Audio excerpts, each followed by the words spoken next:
All right, so now we'll move on to our last and final talk. So, as a USC alumni and actually my former boss as well, Peter Kim's ambitions and focus in recent years has been shaping the future of DAOs and DeFi products on Ethereum. But taking a look back in time, when he graduated from this very institution, Peter went on to consult for Ernst& Young's strategy and innovation division for 5 years. He focused on go-to-market strategies, scaling new product launches, restructuring organizations, and capturing synergies. After meeting his co-founder on an online Discord server in 2020, Peter decided to leave the consulting world behind to improve the many inefficiencies of cross-chain messaging and transactions. Together, they founded Polymer Labs and raised a $26 million Series A led by Blockchain Capital in an effort to build Ethereum's interoperability hub. Here, he's scaling the Inter-Blockchain Communication Protocol, otherwise known as IBC, across all chains to establish standardized multi-chain message passing infrastructure. Peter's mission at Polymer is to ensure that the interoperability layer connecting all blockchains is neutral, open, modular, and permissionless across all crypto ecosystems. So ladies and gentlemen, let's give a warm welcome to Peter Kim.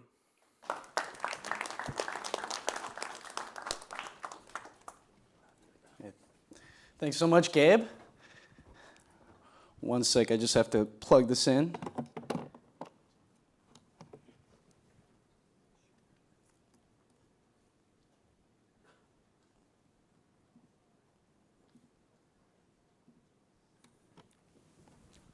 Cool.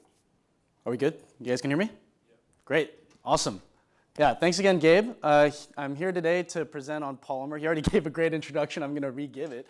But yeah, Polymer, Ethereum's interoperability hub. I'll be telling the story from computers to interoperability, propelling global networking. So a quick self-introduction. I'm one of the co-founders for Polymer Labs and the business lead. Previously, I was a governance leader in the Ethereum DeFi ecosystem. I helped structure DAOs, structure governance, helped build a few communities. As Gabe mentioned, I met my co-founder during that time. Prior to that, I was at EY Strategy and Innovation Consulting Practice in New York, and I'm also a proud alum of the Marshall School of Business here at USC. I'm especially excited to be here and see so many excited students, so many people that are interested in the blockchain space, and it's especially exciting because when I was at USC, there was no blockchain club. So to see not only a club, but also an annual conference come together with such great speakers and agenda, it's great work to the blockchain club at USC. So if you had told me 15 years ago that I'd be presenting on interoperability, I would have looked at you very confused. I would have looked at you as confused as people look at me today when I say the word interoperability. And part of that is because 15 years ago is around the time that the Bitcoin Genesis block was mined. Soon after that, Vitalik launched Ethereum. And I go into this history a little bit because to tell the story effectively of interoperability, it's helpful to look at how computers have advanced over time as well. So as these layer 1 and layer 2 chains launched over the past several years, most of them focused on computation, throughput, transactions per second, basically trying to make sure they get the blockchain right. But that meant these blockchains didn't connect. They didn't know how to speak together. They weren't speaking the same language. And that's where interoperability comes in. If any of you have transacted on chain, you already know how painful that is. If you've transacted trying to use multiple chains, it's even more painful. There's like at least 4 transactions you have to make before you actually see your assets on another chain. And sometimes you don't even know if it's going to make it across. And other times you don't know when it's going to make it across. So interoperability is actually what we believe one of the most crucial problems to tackle in the blockchain industry. It unlocks unified liquidity. It means users can use multiple chains much more easily, better user experience. It also means applications will be able to speak better with each other across different chains. So going back a little bit on the history, does this sound like the pain points sound familiar to anyone here? That's good. I'm glad to hear that. Also, yes, cool. He's raising his hand because yes. The pain points that we see here are similar to the pain points that were seen previously, because late 1800s, early 1900s, engineers were building out and innovating on the mechanical computer. And in the 1940s, the first digital computer was invented. For the next few decades, they were trying to make sure they got the computer right. Just like blockchain engineers are trying to make sure they get the blockchain right, they weren't really concerned about networking or interoperability. So fast forward to the 1970s, there were multiple standards that came out. TCP/IP, X25, AppleTalk, dozens of other solutions that most of us haven't heard about. Honestly, I didn't even know about AppleTalk until I looked into this history. This triggered what historians refer to as the protocol wars. And interestingly enough, since 2020, we're seeing the same thing happen in the blockchain industry. There are dozens of blockchain solutions tackling this interoperability solution. I won't act like we're the only ones. But the big question is, what will win the interoperability wars? So, for us, we believe that the ideal interoperability solution will mirror that of TCP/IP. The best attributes that came with TCP/IP and the elegance and design of TCP/IP. I've listed a few here. I'll go over a few. For example, credible neutrality. That means not just one organization builds it, not just one organization maintains it or owns it. No vendor lock-in. That means if you use it, you're not stuck using it. Many solutions in the space right now for interoperability, once you sign up, they have like non-competes or exclusivity agreements, and that makes no sense for like following the core ethos of like blockchain and technical innovation. And then no rent extraction. So think of it this way: when you send an email, you're not paying per email that you send. That's kind of what we're seeing with some of the other players in this space. Other key basic features or key basic attributes: robust features, fast and efficient, and secure. Now, during the protocol wars, as I mentioned, proprietary solutions proliferated. Apple, Xerox, IBM, many other companies built out these solutions for their own network of computers and tried to make it compatible with other networks as well. But many lacked the best attributes, namely open, neutral, and efficient. And if any of you guys have clicked into like the settings when you connect your phone or your laptop to Wi-Fi, you might already be able to guess that TCP/IP won during the protocol wars and is used universally today. Now, I want to introduce to everyone what we believe is this next generation of the internet, and it's called IBC. So IBC stands for Inter-Blockchain Communication Protocol. This is a technology that was born out of the Cosmos ecosystem. Big shout out to Jay Kwan and Ethan Buckman, who had the foresight to think of building interoperability and networking as they were building out also the Cosmos blockchain. Now, there's a common misconception that IBC can only work in Cosmos, and that's actually not the case. It's just a specification. It's just like basically the rules of a language, and it can be applied to other blockchains. So, why do we love IBC? Now, IBC addresses every layer of the interoperability problem. An easy way to describe this, and I don't want to get too technical and lose people, the easiest way to describe this is that you can compare it to the OSI model, which is the Open Systems Interconnection model. That describes how computers communicate over a network.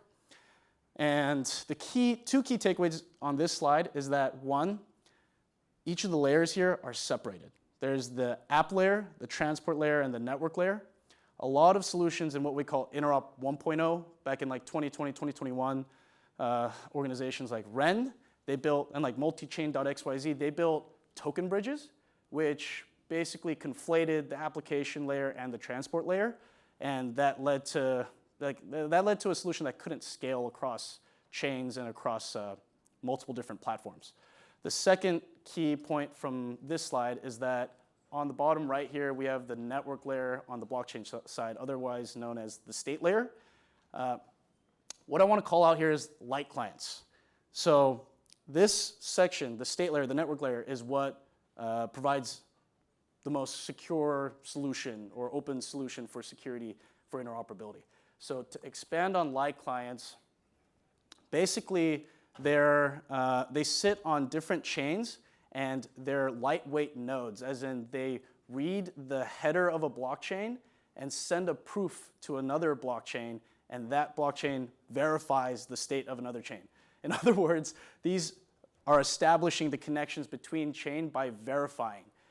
This means they're trusting code, not trusting humans. And this is an important part that I'll dive a little bit deeper into. But the key here is that with IBC, you're not adopting new trust assumptions. You're inheriting the same level of trust assumptions as the blockchains you're connecting. So on this scale of like trust humans and trust code, this is a common theme across every category in the blockchain space, is this like whole decentralized versus centralized argument. We personally, like at Polymer, we are very big subscribers of the original ethos of blockchain technology. So we've been building our solution very much in like the trust code decentralized path. That means it frankly takes longer, which is why we haven't launched yet versus a few of our competitors. I'll get into that later. We're live on testnet. But all of these solutions that went live earlier, they tried to, they basically took shortcuts, had a centralized solution, and launched earlier. Many of them got hacked. So in the past 4 or 5 years, there's been over $2 billion lost to hacks of bridges. And they all sit on this spectrum of trust humans, trust code, centralized to decentralized.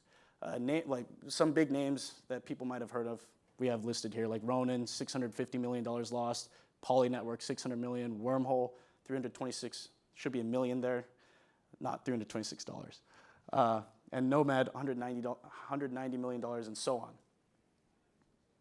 So recalling what I was mentioning earlier in terms of the best attributes of TCP/IP, we found after doing, I guess a little bit of background.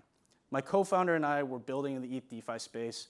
We started building out cross-chain products because we saw Solana launched, BSC launched, Polygon launched, and everyone was like wanting to move money around. So building vaults for yield, building lending protocols between chains, this was all like really hot back in DeFi summer 2020. Basically, we had firsthand experience of like how painful building multi-chain was. So we took a pause. We went through and read all of the different interop solutions that were out there and landed on IBC. And I'll share a little bit about why that is. So with its elegant design, its open and neutral design, there is no single development organization. So this is checking all the boxes of the previous slide of the attributes. There's no vendor lock-in, no in-protocol fees, robust developer features. So when you use IBC, you can also use all the open source tools that come out of the Cosmos ecosystem, and they're continuously adding more. It's fast and efficient, and there's no additional trust assumptions, as I mentioned earlier. Other than this, it's also the most battle-tested interop solution out there. So it has expanding adoption, over $30 billion in transactions annually. I believe that's in the past year. Over 110 connected blockchains. And most importantly, there's been 0 hacks. That's key. So this begs the question, why don't all blockchains just use IBC? I wish it was an easy answer, but it's not. Basically, because there's a set list of rules, specification, requirements for IBC to be natively integrated into a chain, it's actually quite difficult to integrate. It requires changes at the core blockchain level, like the logic of the blockchain itself.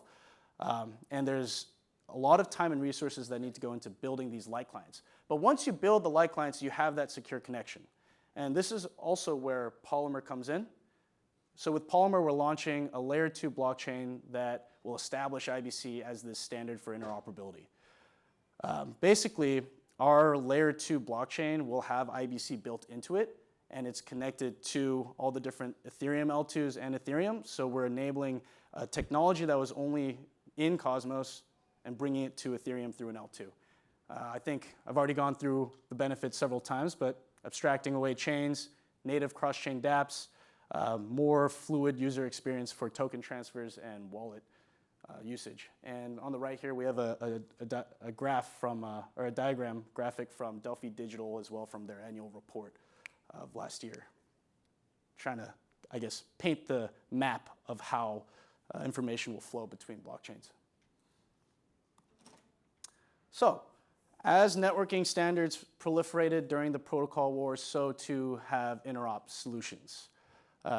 Here's a quick list of a few different solutions that are tackling the same problem statement. However, these solutions were not designed with the same principles and technical values as TCP/IP. And as we mentioned earlier, TCP/IP won the protocol wars, and so too we believe Polymer and IBC will win this war.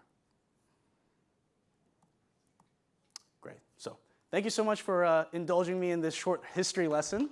Hopefully it was interesting. Thank you. If you're a developer, please feel free to scan the code on the left to join our incentivized testnet. And if you're looking to join the space, we're actively hiring on the right side. It sounds cliche, but join us in building out the next generation of the internet.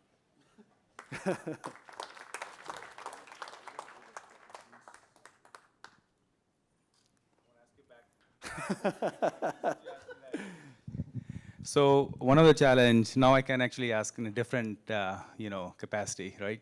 So one of the challenge that we run into with interoperability solutions is sometimes there are more interoperable solutions than the actual protocols itself. Almost every few weeks, I hear about a new interop solution. How do we keep up with these solutions? And every solution that I have actually evaluated is we are going more and more, less and less trust minimalized, or whichever the right construct is. And that's one of the challenges I personally run into is how do I select interop solution based on this? We'd love to hear your thoughts. Yeah, so I guess to summarize the question, it's how do you keep up with all the different interop solutions? Is that? Well, that's one. Yeah. And then how do you know which is the most efficient? Yeah, so I agree, it's tough. And seeing a new competitor pop up every other week is both inspiring, but also it's a tough space to compete in. I'd say the easiest way to stay up to date is there's a few researchers, probably 5 in the world, that constantly evaluate all the different solutions. We've chatted with some of them. Some of them are actually our investors. So they help keep a pulse on what's coming up. And the second question was? The second question was more which is really the true interop solution? Because every single solution that I've looked at claims to say this is the most efficient, the most decentralized. Most decentralized and least trust, trust assumptions, right? And how do you measure the trust assumptions based on the number of solutions which one to select? I think that's where. Yeah, I mean, honestly, I think that's just part of every developer's and user's job at this point to do due diligence. We actually have a report coming out in the next couple weeks of our perspective on the whole competitive landscape. We've, for the most part, been trying to build and be friendly with everybody. Given that we're getting closer to launch, we'll share a bit more about our nuanced perspective on all the different solutions. But it's a very small space, so to bag on anyone in public is not always the best path. Does anyone else have any other questions?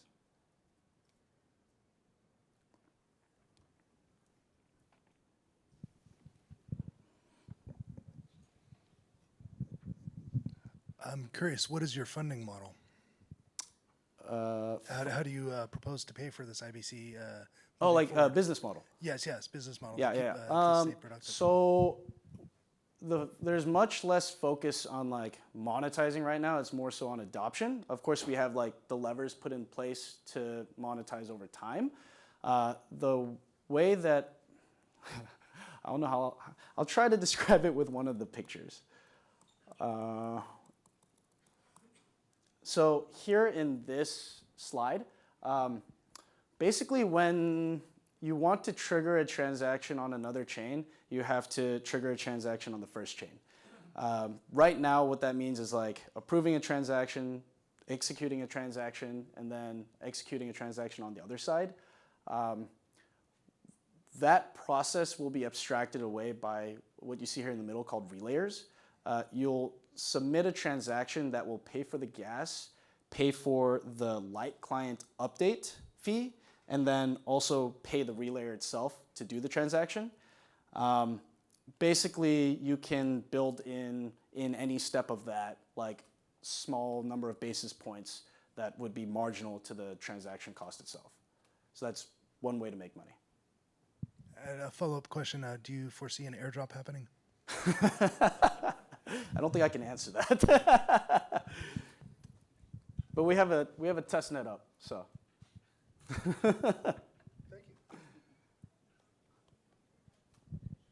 Okay, thank you, Peter. Great. And now I'll pass the stage on to Gabe, who will do the closing address, so please stay for that.